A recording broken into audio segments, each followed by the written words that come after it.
Hello and welcome to Dungeons and Dangerous Chemicals, the D&D podcast recorded in our chemistry teacher's back closet, full of chemicals that are dangerous and not involving dungeons.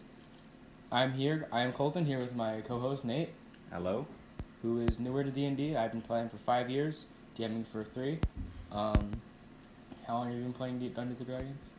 Like 2 or 3 months. Fairly new. So, we get the gist of D&D, we assume you viewers do too. Yep. Okay. It's the world's greatest, supposedly, tabletop role-playing game, where you adventure. You spend your time in combat, exploring, adventuring, talking, doing stuff. I have a little too much combat in my games, I feel like. Sorry. And today we're going to be talking about the Barbarian. Now, Nate, what do you know about the Barbarian class? I know they can rage. Okay. That's about it. What does that mean? So they can just enter rage, and then they get some sort of bonus, which I don't know. Okay, so barbarians, the way I like to think of them is they're typically big brutes, strong, and angry. They rage, as you said. They are often connected to nature and like the primal spirit of stuff, sort of like the druids, but druids aren't like normally running into things yelling. They're like tribesmen. They're angry. They're angry typically. They're berserkers. That's just a subclass, but that's like they're yeah. So basically, they typically use bigger weapons and don't wear any armor. They can use shields. Yes.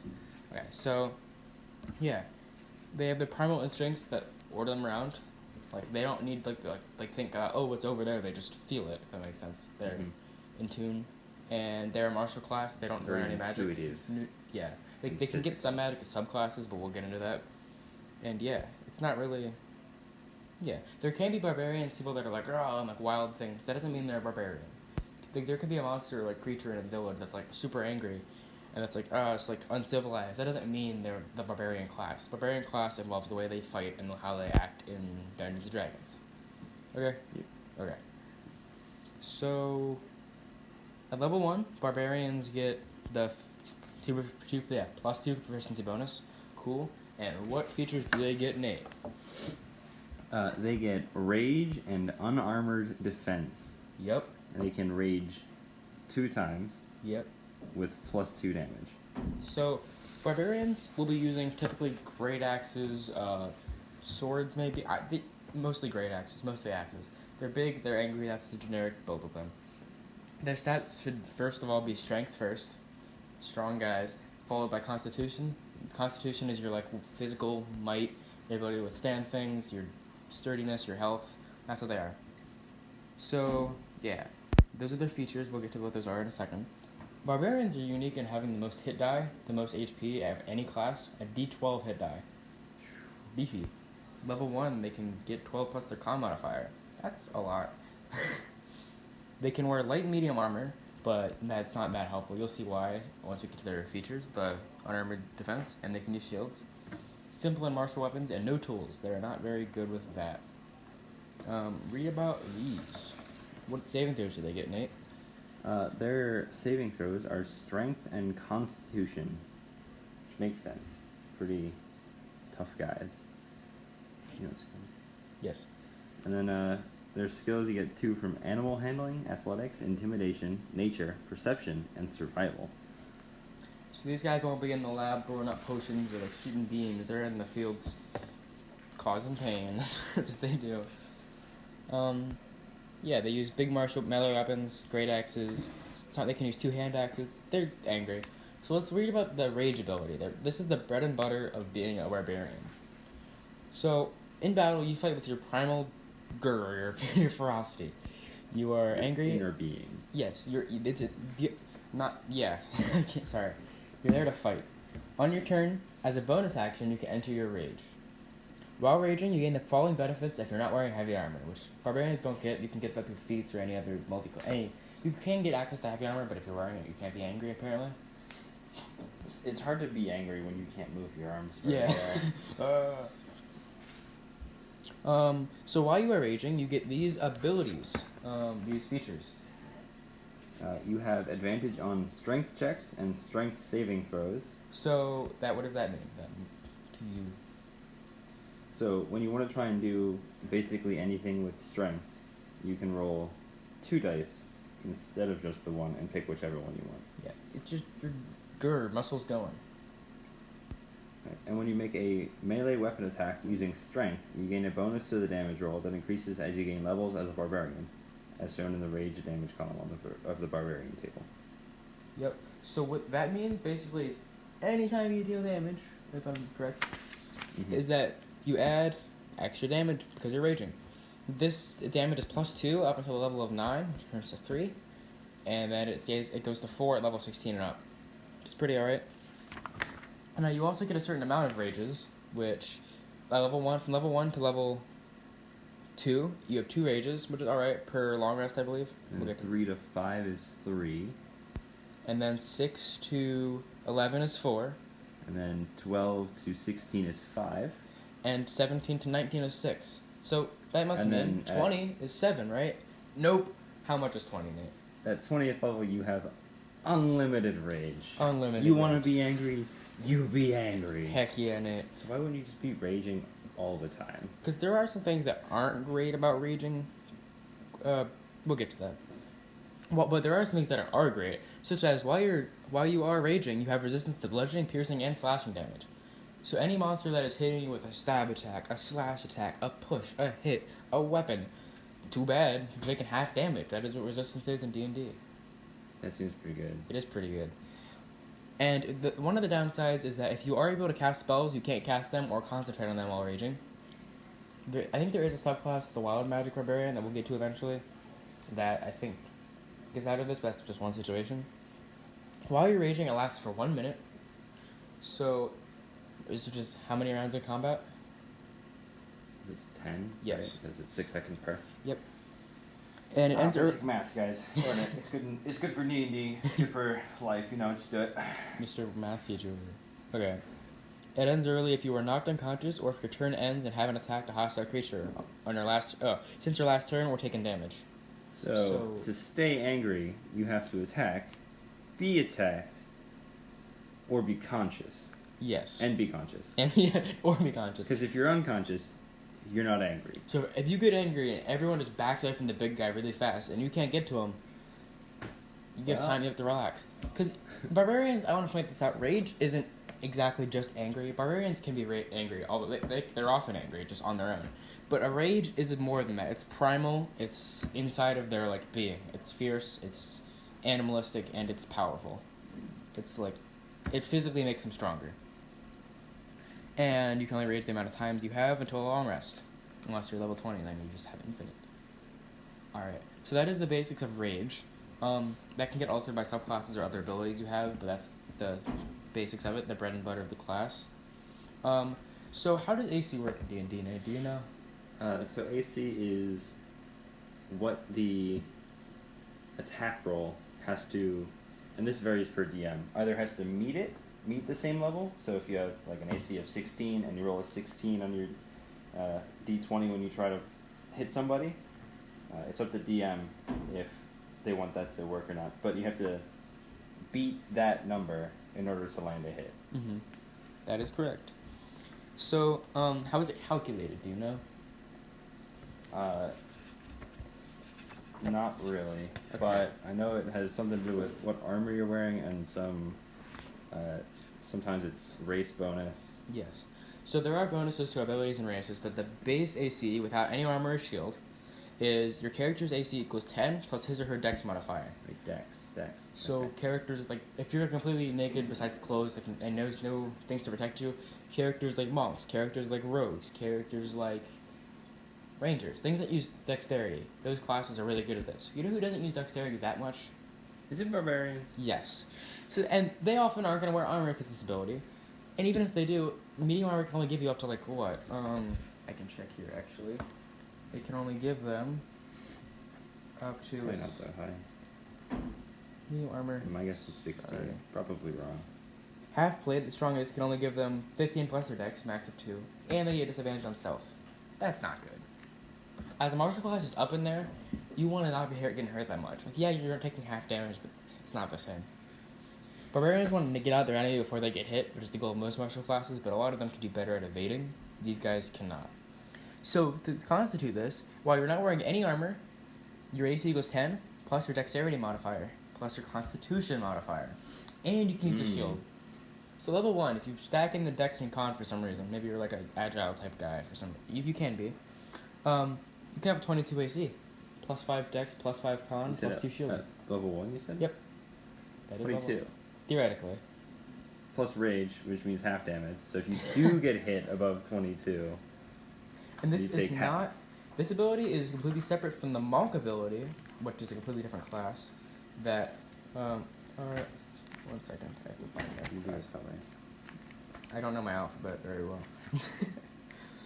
Same school kids. The monk ability, unarmored defense, which has the same title. Like, it does not stack with this in multi-classing. It does the same thing, but it's plus your wisdom instead of your constitution. That is different completely, and they can't use shields. They do not stack. Don't try. Alright, so that is a level 1 barbarian. You're doing some good stuff there. Like, what do you think you could really get done at level 1 as a barbarian? Well, I can see you're definitely probably the tank. Your frontliner. Mm-hmm. You're dishing damage because you have plus damage from rage. And you're taking damage really well because probably really high AC and half damage. So that gives a lot of strategy in there because you can have like backliners or someone else standing beside you. You're just taking all the hits. So at level 1, we'll talk about the roleplay as you start first couple sessions of a game. What are you? You are a typically angry person. You're in the battlefield. You're not really focusing on strategy too much. You're running up. You're hitting. That can be fun. It can also be not be. It's good or better. It's better for new players. It's not as versatile as the fighter, but it's more primal. Not really your style in combat, but what do you think of roleplay barbarian would be like at level 1? A roleplay barbarian. Like how would they fit into the game with Like other just players? moving around town and stuff? Yeah. Not really sure. I imagine they'd have a fascination with weapons usually. Yeah. They are often depicted with war paint or some kind of like cloth. Like they're not wearing armor, but they can have like heftier clothes. They're seen with. I feel like they wouldn't really do much downtime. They'd always want to be like doing something. Yeah. Basically ADHD for a D&D character. Yeah. So, yes. Now at level 2, you get 2 new abilities. Level 2. 2 whole abilities. Yes. You get your reckless attack, which is a great ability. I've had this been used by players in games. I've ran a barbarian as a DM NPC. It was a player, but they stopped showing up for a few sessions. So I've run one. Basically, you throw all defense you have when you're attacking, like you get a good stance and guard. No, full on good swing. Go in there. Yeah, but go in. It's reckless. You get advantage on that attack. When you make the first attack on your turn, you can decide to attack recklessly. You can decide to. You get advantage on all strength attack rolls during this turn, but until your next turn, all attacks have advantage on you too. Boss is 1 HP. Oh, bam.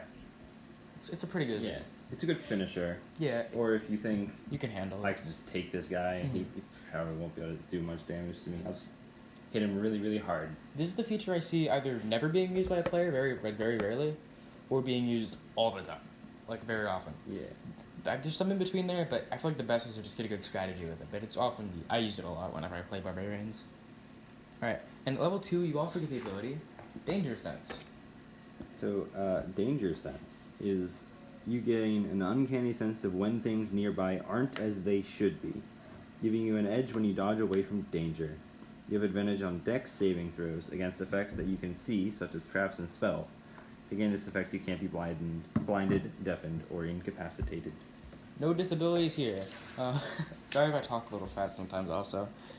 So basically, you feel in tune with the things around you, but you're like an animal. You're more primal. You can just get out, like, oh, somebody's coming out. A fireball's coming from, like, an enemy wizard behind a bush.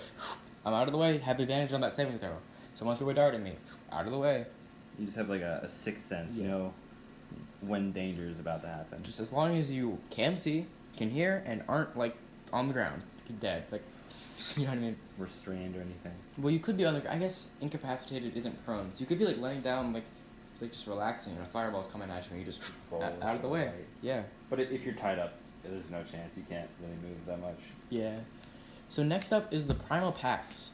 Do you want to... Those are the subclasses for this. Do you want to do those now, or I think we should do those. Do the rest of these features for the class. Do the primal paths. Like take a break in the recording. Yeah. A short rest, and do a little thing I want to do for this podcast involving chemicals. But we'll get there. So we'll skip level 3 for now. Nothing else is new at that level besides your primal path. But no, something is new. You do get a 3rd rage at this level. Angry. Big angry. A lot angry. 3rd angry. 3rd angry. At level 4, like most classes, you get ability score improvement. You can take a feat with this if you're using that variant roll. You can increase 2 ability scores by 1 or 1 by 2. Pretty basic. Can't increase above 20. Like most abilities, your scores should cap at 20. They should be over. Unless you're a monster. Like not like if you're a bad person, but you're like a monster. Alright. Like a lot of martial classes at level 5, you get extra attack. When you take the attack action, this doesn't give you 2 actions, but what it does is when you take the attack action, you get 2 attacks. Yeah. Simple, good. Now, barbarians are similar to monks, but monks are very dexterous. Barbarians are big and angry, so they also get this ability that's similar to monks. Fast movement. Fast movement. Oh, this sounds like fun. Starting at 5th level, your speed increases by 10 feet while you aren't wearing heavy armor, which you're not going to because you have that unarmored defense, so you won't be wearing armor at all, let alone heavy armor. 10 feet of movement is pretty good, right? I don't know what he starts at. 30. Most classes start at 30, except monks. So that's a 33-ish% increase. That's pretty good. Yes. I think I might have said something wrong there. Wait. I apologize. Check the speed. Monks do start at 30. They just get more speed as they get to level 2 as fast. This is level 5. Pretty good. You're fast. You're better. Guys running away from you, you're typically faster. At level 6, you don't get anything besides you do get something, but it's from your subclass. We'll get to that then. You get a new subclass ability, and like a path feature, and a new rage. Typically, whenever you get a new subclass ability, you get rage, as it seems to be like, at least at this point. We'll see if that changes. So, at this point, forgetting about subclasses, you're level 6. You're strong. How are you role-playing, do you think? That's different than level 1. So, you're definitely looking for a challenge, right? Mm-hmm. You got some respect on your name, too. You've survived 6 levels, okay. You know you're strong. You want to prove you're strong, alright? You're going out, you're walking up to the biggest guy in town, you're like, want to go? And maybe that's like an arm wrestle. Yeah. Maybe that's... If you rage during that, advantage. Maybe that's go in the woods, let's have it out right here to the death. And like, please don't do that. That's murder. You are a barbarian. I guess if you want to... In the game I run, Nate does play a cleric of Mishakal, the goddess of light? Light? In Dragonlance. We're playing in my own setting, but yeah. But still, yeah. Alright. At level 7, you're past that, you're getting better. You get Feral Instinct. So, by 7th level, your instincts are so honed that you have advantage on initiative rolls. You're in there. Roll. Round starts, roll. Go. You roll twice, you're starting fast, you're hitting people before they even get a chance to react. Yeah. Oh, you get jumped? Nah. Well, so that's the thing I've learned with playing 2 or so months of Community.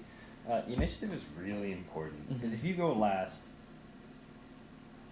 you can get hit by everything before you. Yes. Or, in the case of our completely overpowered party in the start of the game, we start at level 3. You just don't play. Yeah. For a whole round of combat, and then the game's the balancing early on wasn't good in my campaign. I will give it to that. That's a call out to DMs. You should balance your campaigns. I'm using homebrew monsters that I've made personally for this setting, so it's gotten a lot better than that. But if you're rolling last on initiative, have fun sitting through everybody's turns. But that isn't it. Additionally, if you were surprised at the beginning of combat and already incapacitated, before I explain this, surprise is a condition. I don't know if you've encountered this. So let's say you're walking down our laser party. Bam, 10 goblins jump you. I assume you know what jumping is. They come out of nowhere, beating you up. They have surprise. They get to go first. I believe. Like they guaranteed. Skip initiative. If I remember correctly, they get their own... I will be looking... I don't know the exact definite thing of it. But they get to just... I think they get their own round before you get to go. I think that is right. I hope that is right. I really hope that is right. Surprise. Yes. Okay, yeah, so everyone who's surprised, they get to go. So you determine surprise, establish your positions, you roll initiative, and then you take your turns, and then combat starts. You just beat them up before they even go. Well, Yeah. that doesn't affect you. If you're surprised and aren't incapacitated, you can go in your first turn normally. You can just go with them. Like, alright. So, like, yeah. surprise is a turn skip, pretty much. Yes. Well, you get to go Everybody and they don't. who's not surprised gets their normal turn. And then you start at the top of the initiative and go from there. Yes. So, but you get jumped, bam, you're going at it. But you, in order to do that ability, you have to be enter rage before anything else in your turn. Before anything else. Yeah. So no, you have to be raging. But yeah, you're angry. Like, oh, people are getting me. Bam. Alright. And what level is this? level 7. 7? Okay. Which So by we're this level you have 4 rages, which you got at level 6. And plus 3 to your proficiency bonus. So yeah, you're better at the things you do. And now you're at level 8. Nothing changes besides you get an ability score improvement. You talked before, plus 2 to 1 stat, plus 1 to 2. Get a feat, if you want, if it's allowed by your DM. And yeah, that's it. Any comments so far? No. Alright. Level 9, power up time. Now your raid damage, the extra 2 you add, is a 3. More damage, not complaining, with your probably D12 probably at this point, 2 attacks. You have a plus 4 to your proficiency bonus. You're at level 9, you're getting up there. Most games get, this is like the peak for a lot of D&D games. Well, this is going really late game. Yeah. And you get the ability Brutal Critical. At 9th level, you can roll 1 additional weapon damage die when determining the extra damage for a critical hit with a melee attack. So basically, when you roll a critical hit, let's say you're using a D12 for your damage, plus ignore the pluses. If you're using a great axe, you roll a D12. With a crit, you roll it twice. That's the base roll for crit. DMs do it differently. With this, you roll it 3 times. Bam, bam, bam. So instead of double damage in quotations. Yeah, double the roll. This will be triple damage. Yes. And with this feature, Average. at 13th level, you get 3 additional dice. I mean, 2 additional dice, and at 17th level, you were rolling 3 additional dice, but 5 dice. That's quintuple crit. That's a lot of dice. That's a lot of damage. So Somebody say, that's a lot of damage. this is the part, level 9, where we like to take a little break before we go into the higher level abilities and subclasses, and we got to have a little short rest. Go get water. So for this, I'd like to do a little segment I like to call "What Dangerous Chemical Do We Have Today?" Nate, I'm gonna choose a random chemical right there. That one. I see it. Today's chemical is 2,6-DIT butyl 4-methophenol. Is this methamphetamine? What is this? For those science people out there, it's CH33C2, CH3C6H2OH. I'm a biologist, not a chemist. This is a very complex one here. You picked this one for the first one? I know you just picked it randomly. Don't swallow it. Don't swallow it. Yeah. You can rinse your mouth. Well, that's like most. Alright, thank you, I would Flynn. say most chemicals don't do that. Oh, it's soluble in alcohol. So if you swallow it, you just drink alcohol. Like a barbarian. So, that's the short rest. We will be back for the next part. Goodbye. Welcome back to Dungeons and Dangerous Chemicals from the short rest. We analyzed our chemical last time. Should we do 2 because it's 2 recordings or no? No. Okay. It is. One an episode. Yeah. Probably enough. Don't want to overload anybody's brain cells. It's totally been a solid 1 hour short rest, not 3 days. We're back. Alright, back in the lab. Where we left off, we talked about the brutal critical ability, doing more damage. Something I want to add to that I've got, I've realized, is I think I might have mentioned this, I'm not sure. Half-orcs, they do an extra damage die always, whenever they crit. So level 17, you're rolling 6 of the original die. That's a little bonkers, because crit builds, you could do some champion fighter stuff. Don't worry about it. Crit fishing isn't that useful in this game, but still. Alright, I'm pulling out some notes I have for this session. I think I lost them. It's okay. It's in the book. They're in the book. Alright, so back to Barbarian. Next, now we're going to level 10. level 10, which is our path feature, but we're skipping that for now. Yes. We're gonna come We've back to decided that each of these episodes, the first episode will be the basic abilities in the player's handbook for the classes, and the second episode will be the extra subclasses in Tasha, Xanathar, Sword Coast, whatever that I own, which is most, besides the newer stuff in 2022, like late 2022 and early 2023. Yeah, so we're gonna head to the 11th level, which is an ability called Relentless Rage. Yes. Also at 11th level, we get. Do you get some of those? Never mind. You want to read anything else? You want to read this one? Sorry. Right. So Relentless Rage. Your rage can keep you fighting despite grievous wounds.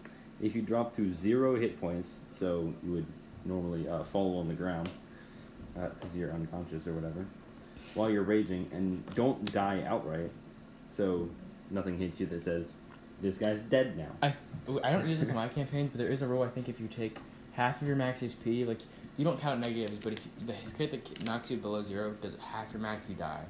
Ooh. I don't like to run that, because I like to keep the game more narrative, than, you know what I mean? Ouch. But that is a rule for all. Yeah, so if you would drop to 0 and you're raging, you won't immediately die, you can make a DC 10 con saving throw. Which you're gonna, by this level, you get a +5 con, +4 proficiency. You have a plus, make that. you have a +9 to that, always, and it's a saving throw, so you have like a +9 to that. If you roll a 1, I guess, Nat 1 would fail, Yeah. Nat 1, but anything else would hit it. If you succeed, you go to 1 hit point instead. Sorry, I apologize. Each time you use this feature after the first, the DC increases by 5. So after 10, it'll go to 15, and then 20, and then 25, and if you make that 30, good bonuses if you break 30. So you just stay up? Wait. Yeah, you just go to 1. So you just keep, you're good. You have sturdy from Pokemon. Fire Wonders off. Yeah. Okay. And then when you finish a short or long rest, the DC resets to 10. So all our abilities are back right now after that short rest. So that's increasing your tankiness. It means if you're going to take a lethal hit but you're raging, probably not actually the first time. Second time, you might miss, but it's still likely. So it'll be probably like the third time that you take a lethal hit and you're actually going to die. You're doing good. That's pretty good. Level 12, you get an ability score improvement, take a feat. Later we're going to touch on feats, mention the orc already did that. Look at backgrounds and equipment and stuff, and I want to mention some other stuff, but we're just doing the main abilities right now. Level 13, you get a +5 proficiency bonus, really good. Everything you're good at, you're really good at now, not just a +2 like before. But you had a +4 you had at the start of the game. Back on 12, you get a 5th rage. Also, I missed on 12th level, when you get that ability score improvement, you do get a 5th rage. Pretty cool. Rage damage is still +3. Brutal critical, you get another rage, more proficiency. You get 2 dice in your brutal critical. Pretty good. 13. +2. 13th level is +2 dice. Yes. It's pretty good. Roll 4 times. Level 14, Barbarians at this level. Most games don't get to this level, but you can. They get a path feature, and that's it. We'll get to those. That one's going to be really good. Your peak one, I think. Level 15, you get nothing else besides Persistent Rage. Different than Relentless Rage. I'm going to read this one. Okay. Actually, no, you read this one. Don't look at the 20th ability. I'll read 18, you read 20. Don't look at the 20. Beginning at 15th level, so the level that we're on, your rage is so fierce that it ends early on only if you feel unconscious or if you choose to end it. So if you rage and someone just runs away and you don't hit them, that's fine, because you didn't fall unconscious or choose to end it. Yeah. Because like previously, you would just stop raging if you didn't hit somebody. You can be angry just standing there. You could be sitting in a tavern and rage. I mean, your roleplay wise, you should not be doing that unless you want to kill people. Barbarians, I want to preface this again. They can get angry without raging. Raging is like primal. It's like going bananas, as they would say. Alright. Then, at 16th level, the Barbarians get +4 rage damage and another ability score improvement. 17th, Nate. 17th, the proficiency bonus goes up to 6, +6. Really Brutal good. critical gets 3 dice. You get a 6th rage, and you still have the 4 damage, so plus rage damage. This is almost the peak of play. In roleplay, you are a primal beast. You are insane. You're almost a peak physique, human-wise. Like, I don't know how to describe it besides you're just a force of nature, almost.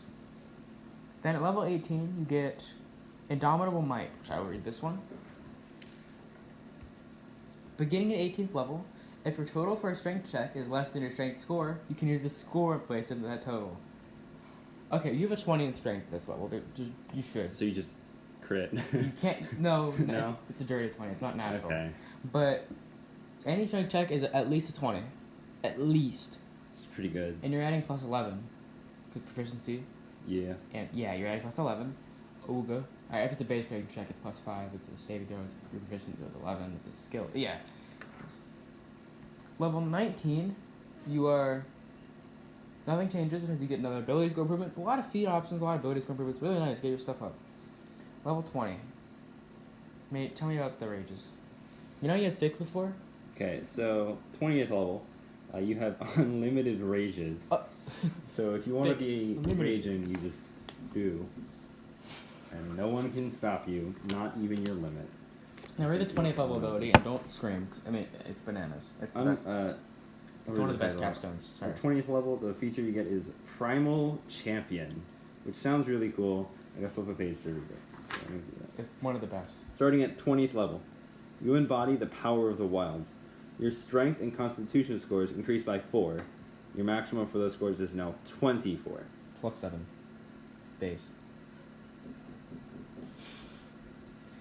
That's pretty good. That's really good. You Because, just capping at 20 is, so you don't get broken, right? Because otherwise you would just do everything you want, right? But if you increase that to 24, you said that was a plus 7 to every roll of those? You are a force of nature. You're not using muscles anymore. You are, but, when you lift something, you're, uprooting the earth. You are... I don't know how to explain it besides just... I mean, you could do that. Pull on a tree. Yeah. Roll a 23. Yeah. At this level, a crit with a strength check would be plus 13, 33. And you can't roll below a 24, so it's base Nice. 24. That's wait, good. 37. Yeah, because 37. on strength oh my checks, because you couldn't roll below 24 for strength, so your range would be 24 to 33. 37.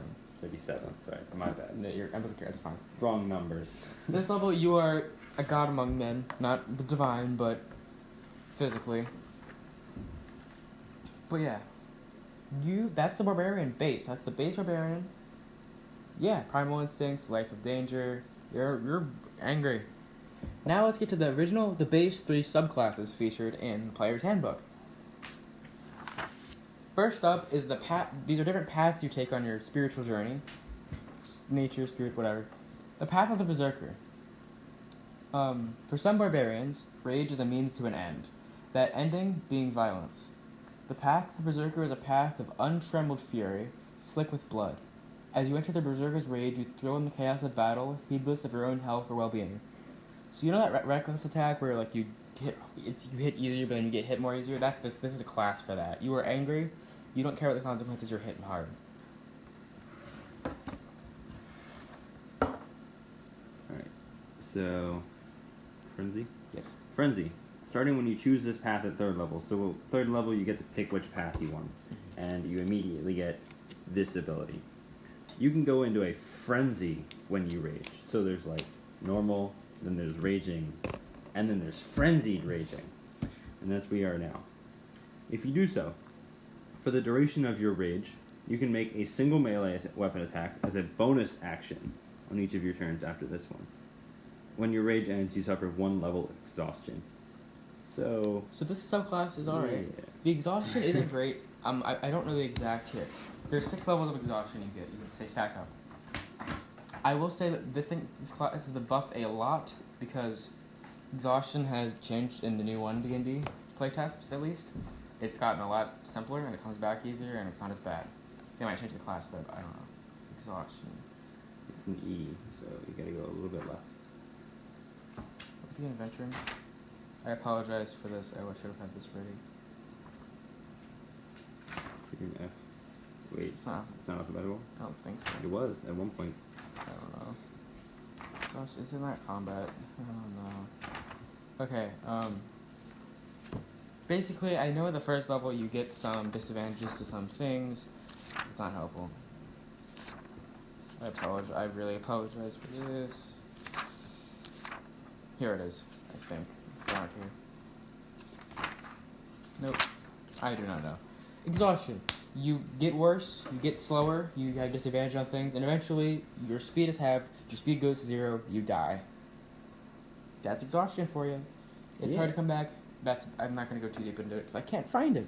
Yeah, but like, the bonus you get for this one level exhaustion at the end of your turn is you get to make 2 attacks. Yes, which is good. As a barbarian, so you could just reckless attack both of those? Oh, God.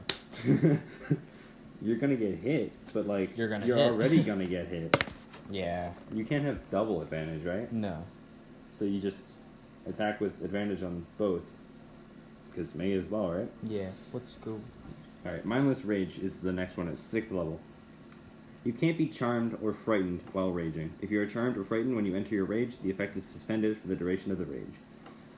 Okay, so that's pretty good. You just walked into it. Yeah. Nothing distracts. It depends on the game you're playing. Some games have it more than others. Charmed is pretty gonna get you out of the battle. Frightened is gonna definitely get you out of the battle. You can't be closer to sort of source of frightenness, and it's just, yeah, that's how it works in 5th edition. Right, and then at 10th level, you get the Intimidating Presence ability. Being around is scary. You can use your action to frighten someone with your menacing presence. When you do so, choose one creature that you can see within 30 feet of you. So, usually about one movement. Mm-hmm. Well, for barbarians. At base. If the creature can see or hear you, or hear, so not both, it doesn't have to do both, it must succeed on a Wisdom saving throw. DC equal to 8 plus your proficiency bonus, plus your charisma modifier. That's not going to be good in the board. Or be frightened of you might until the end of your next turn. Yeah, might. On subsequent turns, you can use your action to extend the duration of the effect on the frightened Pretty good. That is... creature until the end of your next turn. Oh. This effect ends if the creature ends its turn out of line of sight or more than 60 feet away from you. If it succeeds on its saving throw, you can't use this feature on that creature again for 24 hours. So English. Yeah, English. Translate. Okay. Basically, you can choose your action, and so instead of hitting, using one of your instead of hitting, you can scare creatures. If they can, without any specifics, he read the specifics. You scare them, and they run away. They are frightened. They can't get closer to you. They're bad at hitting anyone but you, I think. Yeah, that's it. It's good. Yeah. The final thing you get at 14th level for the subclass, being an angry, frenzied berserker barbarian, is Retaliation. Okay, just reading the title, I think this is going to be pretty good. Starting at 14th level, when you take damage from a creature that is within 5 feet of you, so melee range, right? Mm-hmm. Or like very short range, you can use the reaction to make a melee weapon attack against that creature. So your reaction, you can only do that once. Yeah. Per like round. But barbarians, I don't think we've read anything that also uses a reaction. If we did, I don't know. No, I haven't seen anything. But yeah. So you just hit them. You're angry. They hit you, you hit them back. they called for it, right? They asked for it. Now the other subclass in the Player's Handbook is the Path of the Totem Warrior. You have a totem with you. It's part of your spiritual journey. You accept a spirit animal. I'd let the player do a plan or fungi, whatever. A spirit animal as a guide, a protector, and an inspiration for you. In battle, your totem spirit fills you with supernatural might, adding magical fuel to your rage. It's like it might be to your particular clan. I apologize. In such case, it's unusual for an individual to have more than one totem spirit. So normally you have one, but others you might not. This class is often talked about in power building because of level 3 ability. We'll get to that. But yeah. The cool thing is at 3rd level, you get the ability Spirit Seeker. Your path through life, your barbarian subclass, is one that seeks attunement with the natural world, giving you kinship with beasts. At 3rd level, when you adopt this path, you gain the ability to cast Beast Sense and speak with animals. Well, but only as rituals. It takes 10 extra minutes to cast. Yeah. But it's free. That's spending a spell. You doesn't take a spell slot though. Yeah. You can just do that. That's pretty cool. But that's not the bread and butter of this. I do know that other books, I don't have them, we'll look at them once we get them. I don't have them with me, have other types of like totem spirits you can have, but these books each have 3 per ability. Normally you still get the same one, but you can vary. But yeah. Mm-hmm. Totem spirit. When you drop this path, you choose a totem spirit and gain its feature. You have to have a physical totem like an amulet or similar ornament, or you have to incorporate fur or feathers, claws, teeth, bones, whatever. Blah blah blah blah blah. Also, if you want, this is a fully flavored thing. You can get minor physical attributes. For example, if you have a bear totem spirit, you might be unusually hairy and thick-skinned. And if your totem is an eagle, your eyes will just turn bright yellow at this level. That can happen. I don't know. Nate, there might be an animal. Sorry, one second. There might be an animal listed here, but more appropriate to your homeland. You can reflavor. I love reflavoring. It's what I like about this game. So let's say you choose the eagle. Let's say you're from the desert. Well, you could have a hawk or a vulture. It's the same thing. Yeah, I know other books have like elk or something, and other ones we'll get them better. Mm-hmm. Read these abilities. I will say the bear is the broken one. Okay, so you want these 3? Yes, the bear is the Okay, so powerboat. for totem spirit as a bear, totem spirit, while raging, you have resistance to all damage except psychic. You read that right. So like just all damage. Half. It's All insane. of it. It's That's insane. pretty good. It's insane. Yes. And that's level 3. Yeah. Level 3, you're taking half damage. Okay. The other ones are playable, but not that good. Yeah. So eagle, while you're raging, other creatures have disadvantage on opportunity attack rolls against you, and you can use the dash action as a bonus action on your turn. That's good. So you can move more, and opponents have a harder time hitting you. That seems okay. Barbarians could always use that. Definitely seen bear as like the biggest one so far. And then wolf is the third one. While you're raging, your friends, so your allies, have advantage on melee attack rolls against any creature within 5 feet of you that is hostile to you. The spirit of the wolf makes you a leader of hunters. So that one's more pack, obviously, because it's a wolf. So you're making it so you hit more. Mm-hmm. But not just you, everybody around you. So as you've adventured through this game with this aspect of the beast, you've reached 6th level now, and you gain a magical benefit based off the totem animal. You can choose the same or a different one. It's best to stick with the same one, but you could be a different one. Bear, level 6, you gain the might of a bear. Your carrying capacity, including the minimum load and maximum lift, is doubled, and you have advantage on strength checks made to push, pull, lift, or break objects. This is where the bear one is not the best. It's okay, I guess. It's cool. You can carry more. Wow. This one's cool, though. Eagle. You gain the eyesight of an eagle. Not kidding. You can see up to a mile away with no difficulty. Able to discern... mile? Yes. Able to discern even fine details as if you were looking at something no more than 100 feet away from you. Additionally, dim light doesn't impose disadvantage on your wisdom, your perception checks, your wisdom perception checks. That's good. And wolf is like somewhere in the middle, I'd say. A lot of these are features in the player's handbook that aren't always used, like in game, like the lifting stuff. You gain the hunting sensibilities of a wolf. You can track other creatures while traveling at a fast pace. You can move more stealthily while traveling on a normal pace. There's rules about paces. It's not used that much. It can be, but yeah. So like I'm seeing this first one at level 3. They're, I think, more game breaking. Yes. But then the second one are more Flavor. convenience Yes. items, like outside of combat. They're more physical too. All of them are pretty physical. Path of the Beast. This is more spirit.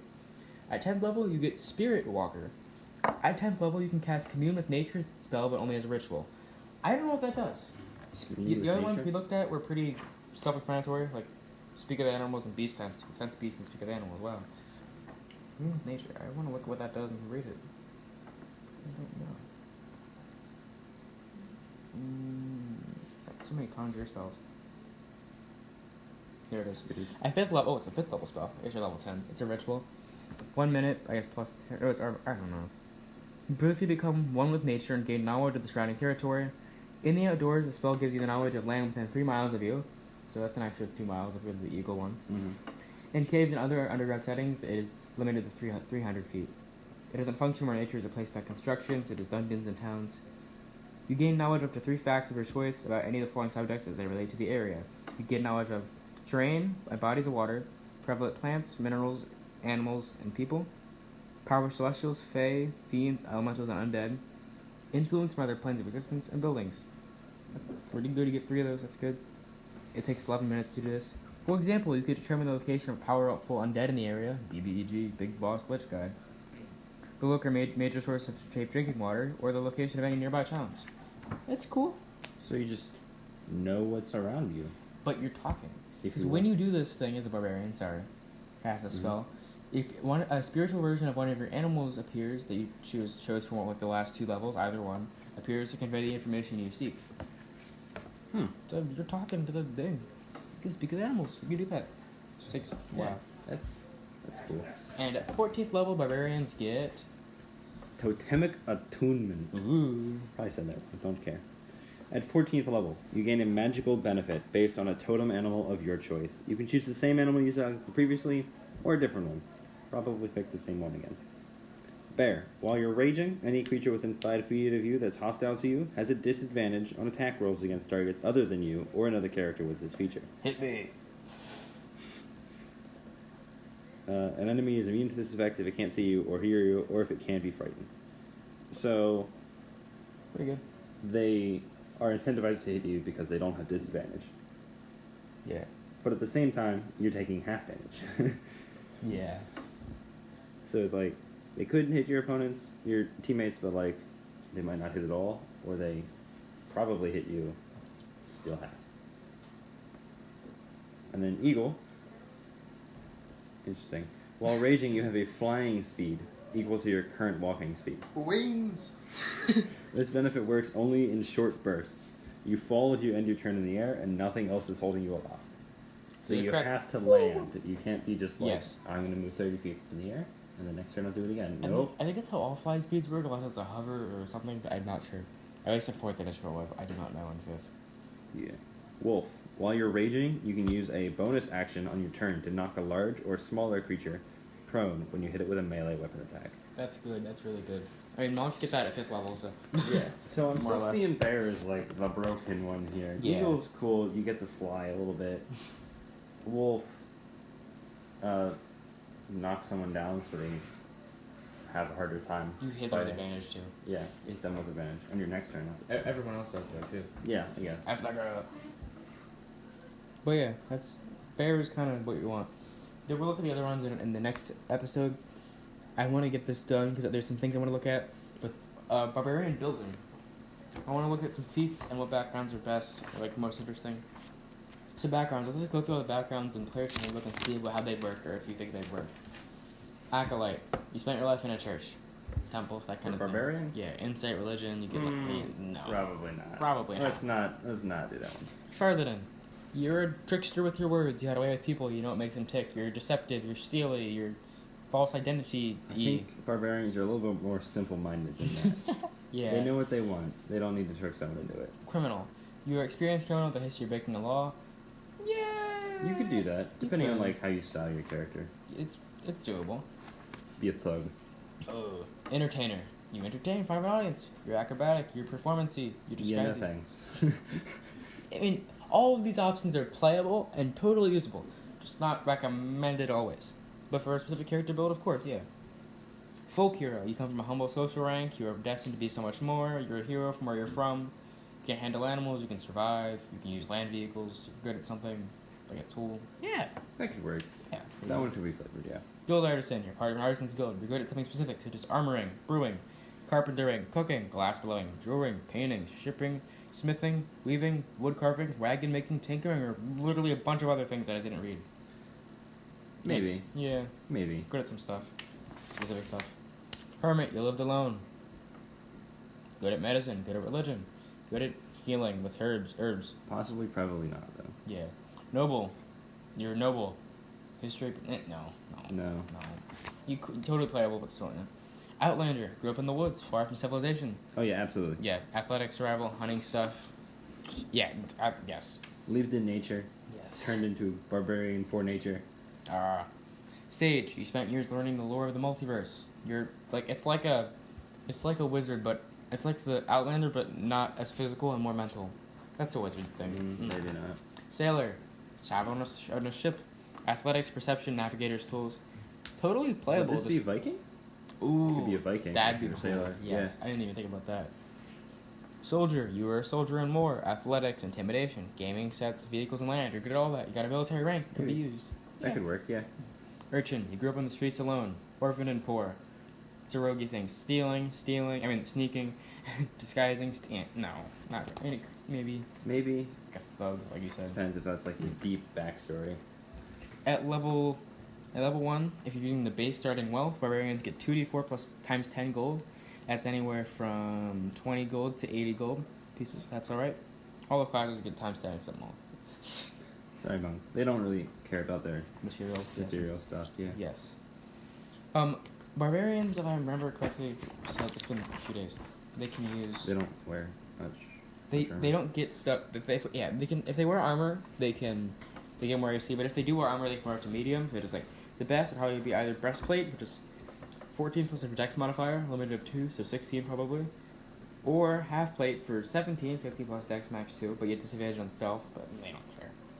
I just don't wear armor unless you need to, in my opinion. You can use a shield though. You can use a shield plus 2 if you want. Mm-hmm. Also, I saw this in the classes description. The quick little blurb about barbarians, without all that deep dive, was Barbarian is a fierce warrior of a primitive background who can enter a battle rage.